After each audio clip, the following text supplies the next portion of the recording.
नमस्कार दोस्तों, story of mortals YouTube channel में आपका दिल से स्वागत है। दोस्तों, आज की कहानी आपके सोचने के तरीके को बदल सकती है। अक्सर हम कुत्तों का नाम लेकर किसी को गाली देते हैं या उनके नाम का उपयोग अन्यथा करते हैं। इस संदर्भ में यह सवाल उठता है कि क्या कुत्ता वास्तव में इतना गया गुजरा जीव है? क्या हमने कभी उसकी स्थिति को समझने की कोशिश की है? बहुत से लोग कुत्तों को नकारात्मक रूप में देखते हैं, लेकिन क्या हम कभी यह सोचते हैं कि उन बेचारों के लिए एक छोटी सी मदद कितनी महत्वपूर्ण हो सकती है? आइए इस कहानी के माध्यम से समझते हैं कि एक कुत्ते का जीवन कितना मुश्किल होता है और कहानी के अंत में कुत्ते को रोटी खिलाने के 8 फायदे भी जानेंगे। इसलिए कहानी के अंत तक बने रहें। एक समय की बात है, एक काले रंग का कुत्ता था जो बहुत ही लाचार और भूखा प्यासा था। वह गांव-गांव जाकर हर दरवाजे पर जाता, लेकिन किसी भी घर से उसे रोटी का एक टुकड़ा नहीं मिलता था। भूख के मारे वह इधर-उधर भटकता रहता। एक दिन वह गांव के बाहर एक नदी के किनारे ऋषि के आश्रम पर पहुंच गया और ऋषि से कहने लगा, हे मुनिवर, मुझे लगता है आप बहुत ज्ञानी और विद्वान हैं, इसलिए मैं भूखा प्यासा आपके पास आया हूँ। कृपा करके मुझे एक टुकड़ा रोटी दीजिए ताकि मैं अपनी भूख को शांत कर सकूं। ऋषि ने कहा, हे स्वान, क्या तुम्हें गांव में कोई भी रोटी का टुकड़ा नहीं मिला जिसे तुम खा सको? कुत्ता उत्तर दिया, हे मुनिवर, आप मेरी बातों पर विश्वास नहीं करेंगे। ऋषि ने कहा, स्वान, मुझे तुम्हारी बातों पर विश्वास है। तुम बहुत ही लाचार दिखाई देते हो। मुझे बताओ क्या हुआ? कुत्ता कहता है, ठीक है मुनिवर, मैं आपको अपनी बीती बताता हूँ। कुत्ता ऋषि से कहता है, हे मुनिवर, दुनिया के लोग हम पर दया नहीं करते।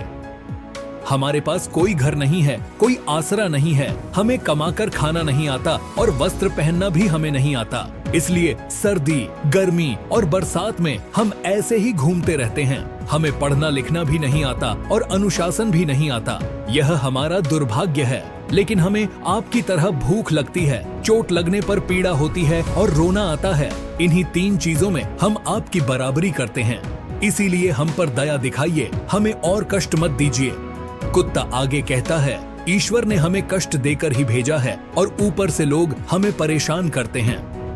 हमारी आंखें कान बंद थे जब हमारा जन्म हुआ, यह हमें याद नहीं, लेकिन हमारी माँ, जिसे आप लोग कुतिया कहते हैं, उसने हमें छाती से चिपकाकर राह पर पड़े रहकर हमें पाला। हम 5 भाई थे, बाकी 4 लाल और भूरे रंग के थे। मैं अकेला काले रंग का था और सबसे छोटा और कमजोर था। हमारी माँ हमेशा हमारे पास नहीं आती थी क्योंकि उसे भी अपने भोजन की व्यवस्था करनी पड़ती थी। अगर वह न खाती तो हमें दूध कैसे मिल पाता? वह हमारे लिए हमेशा दौड़ती रहती थी। वह रात भर गांव की रखवाली करती थी। किसी की भी मजाल नहीं थी कि वह गांव की तरफ झांक सके।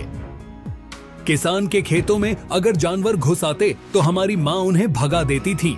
गांव वालों के लिए इतनी मेहनत करने के बाद भी कोई उसे भोजन तक नहीं देता था। उसे मजबूर होकर चोरी करनी पड़ती थी। कई बार तो लोग उसे लाठी डंडे से पीटते थे। हमारी माँ भूखी प्यासी रहकर पेट की आग से जलती रहती थी। एक दिन बहुत जोरदार बारिश हो रही थी और ओले पड़ रहे थे। उस ठंड में हमारे 3 भाई मर गए और हमारी माँ बहुत रोई, लेकिन लोगों का दिल नहीं पसीजा। कुत्ता कहता है, अब हम सिर्फ 2 भाई रह गए थे। हमारी माँ हमारी अच्छे से देखभाल करने लगी। एक दिन गांव में एक सेठ के घर पर दावत चल रही थी। हमारी माँ वहां खाने की तलाश में बार-बार जाती, लेकिन लोग उसे भगा देते।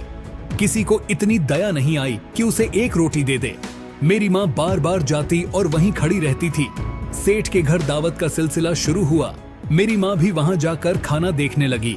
जब खाना परोसा जाने लगा तो मेरी माँ दबे पांव रोटी लेने को चल पड़ी, लेकिन वहां पर लोग उसे देख लेते हैं और लाठी डंडे लेकर उसके पीछे पड़ जाते हैं। मेरी माँ वहां से भागने लगी, लेकिन रास्ता नहीं मिल पाया। वह लोगों के बीच से लांघ कर निकल गई, लेकिन वहां की दावत में शामिल लोग उठ खड़े हुए और कहने लगे कि कुतिया के लांघ जाने से भोजन भ्रष्ट हो गया है। सब एक दूसरे से पूछने लगे कि अब क्या किया जाए। सेठ जी फूट फूट कर रोने लगे और अंत में भोजन गरीबों में बांट दिया गया। उस दिन मेरी माँ को खूब खाना मिला, लेकिन उसके लिए यह खुशी बहुत बड़ी मुसीबत बन गई। उस भोजन के बाद सेठ डंडा लेकर उसे बुरी तरह से पीटने लगा। मेरी माँ की चीख सुनकर पत्थर भी पिघल जाता, लेकिन उस निर्दय को जरा भी दया नहीं आई। वह उसे कठोरता से पीटता रहा। उसकी चीख पूरे गांव में गूंज गई। तब कुछ लोग आए और सेठ को समझाया कि इसे छोड़ दो, भूख में आदमी की बुद्धि भी भ्रष्ट हो जाती है, यह तो एक पशु है। समझाने के बाद सेठ ने उसे पीटना बंद किया और मां बड़ी मुश्किल से हमारे पास आई। उसने हमें सब कुछ बताया। हमें समझ में आया कि कुत्तों का जीवन कितना कष्टमय होता है। एक रोटी के टुकड़े के लिए लोग हमें कितनी पीड़ा देते हैं। कुत्ता कहता है, हे मुनिवर, एक दिन ब्राह्मण ने अपने भोजन के लिए आटा रखा था। मेरी मां ने आटे को देखा और सोचा कि शायद इसका कोई मालिक नहीं है। वह आटे को खाने लगी। ब्राह्मण ने देखा और रोने लगा। कुछ लोगों ने कहा कि इस कुतिया ने हमारा आटा खा लिया है। ब्राह्मण ने लाठी लेकर मेरी मां पर हमला कर दिया। मां को ठीक से आटा भी नहीं मिला और लाठी की मार से बुरी तरह घायल हो गई। कुत्ता कहता है, लोग कितने खुदगर्ज हैं। हमें समझ में आया कि मनुष्य हमें कितना कष्ट देता है। जो व्यक्ति हमें प्यार से खिलाता है, हम उसकी कितनी मदद करते हैं, यह लोगों को नहीं पता। हम उनकी रखवाली करते हैं, लेकिन लोग हमें समझते ही नहीं। महात्मा ने कहा है, अगर मनुष्य कुत्ते को रोटी खिलाने के फायदे जान जाए तो अपने जीवन में होने वाले नुकसान से बच सकता है। तो आइए जानें कि कुत्ते को रोटी खिलाने के 8 फायदे क्या हैं। पहला फायदा, कुत्ते को रोटी खिलाने से ग्रहों के बुरे प्रभाव कम हो जाते हैं, जिससे व्यक्ति आर्थिक परेशानियों से बच सकता है।